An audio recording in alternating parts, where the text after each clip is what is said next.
Para quem está na jornada de concursos para a Polícia Militar ou para o Corpo de Bombeiros, o artigo 42 da Constituição não é só importante, ele é fundamental. E nesta análise, a gente vai decifrar ponto a ponto tudo o que ele diz sobre a carreira, os direitos e, claro, os deveres desses servidores. Bora começar? Para a gente entender bem o artigo 42, nosso roteiro vai ser este aqui. Primeiro, a gente define quem são esses militares. Depois, a gente mergulha na hierarquia das patentes, nas regras da carreira, naquilo que é expressamente proibido e, por fim, nos regimes especiais que os tornam únicos. Vamos começar pelo começo, né? Afinal, o que a Constituição quer dizer com militares dos Estados? Essa definição é a base para a gente entender todas as outras regras que vêm pela frente. A resposta está aí, bem clara. São os membros das polícias militares e dos corpos de bombeiros. E olha só, a Constituição já entrega o DNA dessas instituições em duas palavras que toda prova de concurso adora: hierarquia e disciplina. Tudo, absolutamente tudo que a gente vai ver a seguir se apoia nesses dois pilares. Ok, se a base é a hierarquia, como é que isso funciona na prática? É aí que entram as patentes e as prerrogativas.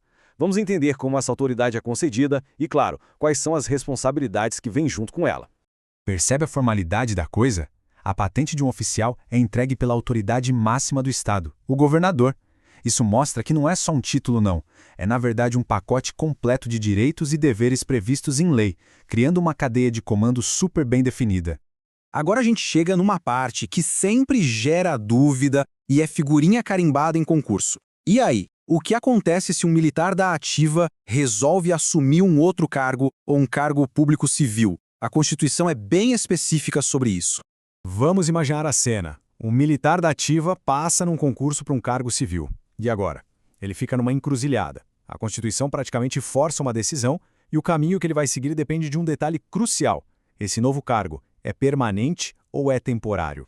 E aqui estão as duas possibilidades. Se o novo cargo civil for permanente, a regra é direta, transferência imediata para a reserva. Acabou.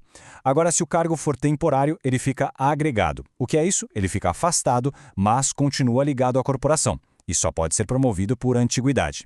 Mas, atenção, muita atenção ao prazo, que é a pegadinha clássica de prova. Se esse afastamento passar de 2 anos, ele vai para inatividade compulsoriamente. Bom, agora vamos para uma parte essencial, principalmente para quem estuda para concursos. O artigo 42 estabelece proibições bem claras aos militares.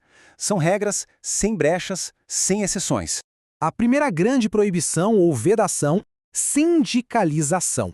É isso mesmo. Diferente de muitos outros servidores, os militares dos estados não podem se filiar a sindicatos. A lógica da Constituição é que a estrutura de hierarquia e disciplina não combina muito com a dinâmica de negociação sindical. Seguindo essa mesma linha de raciocínio, o direito de greve também é proibido. E a razão é bem clara. A segurança pública é um serviço essencial que não pode parar de jeito nenhum. E aqui tem um ponto bem importante que fala sobre neutralidade. O militar, enquanto estiver na ativa, no serviço ativo, não pode ter filiação a partido político. A ideia é garantir a isenção, a imparcialidade da força. Então, para a gente fixar bem, as 3 grandes proibições constitucionais para os militares são: nada de sindicato, nada de greve e nada de filiação a partido enquanto estiver na ativa. Simples, direto e muito importante de lembrar.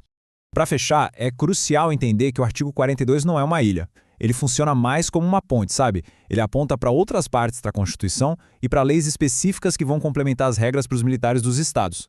Olha só como o artigo 42 se conecta com o resto. As pensões, por exemplo, não estão detalhadas nele. Elas são definidas por uma lei estadual própria. Mas presta atenção neste ponto, que é uma das exceções mais cobradas: a acumulação de cargos. Sim, o militar pode ter outro cargo público, desde que seja um de professor ou um da área da saúde. E claro, se houver compatibilidade de horários.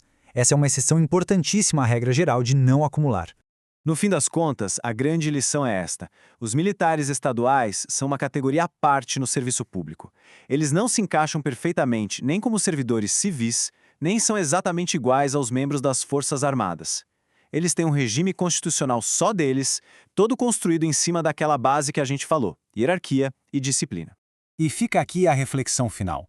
Como será que esse regime constitucional tão particular, que proíbe greves e participação política, ao mesmo tempo que define uma carreira tão rígida, como tudo isso impacta a relação entre esses profissionais e a sociedade que eles têm o dever de proteger? Entender a lei, como a gente fez aqui, é o primeiro passo para essa discussão.